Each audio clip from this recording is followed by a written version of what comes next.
subax wanaagsan maalin wanaagsan maanta waa maalin axad 15 July 2018 insha Allah waxaan rabaa muuqaalkii koowaad inaan sameeyo asoo geliyo YouTube kan la qaybsado ilaa mudaarabe dad wax idhiwaayo yahay xanaajina waxa way dad badan ka balan qaadina soo gelinaay balanta dadka bixi waana noqonay ceeb waxay noqonay qof balanku been adduunku waxa ugu nacbaa ina balanka soo daa ama balan been qaado sidaas darteed oo sameeyna muuqaalkan perfect maaha laakiin waa insha Allah waxa jeclay tilaabadii koowaad inuu noqdo marar badan isku day fiidiyoyaal badan week ilaa mar saddex mar inaan soo geliyo oo tayo yeeshan laakiin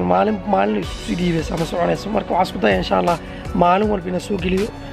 tayadii waxa iska dhaaf insha Allah hadafka la ka hadlaa kadib okay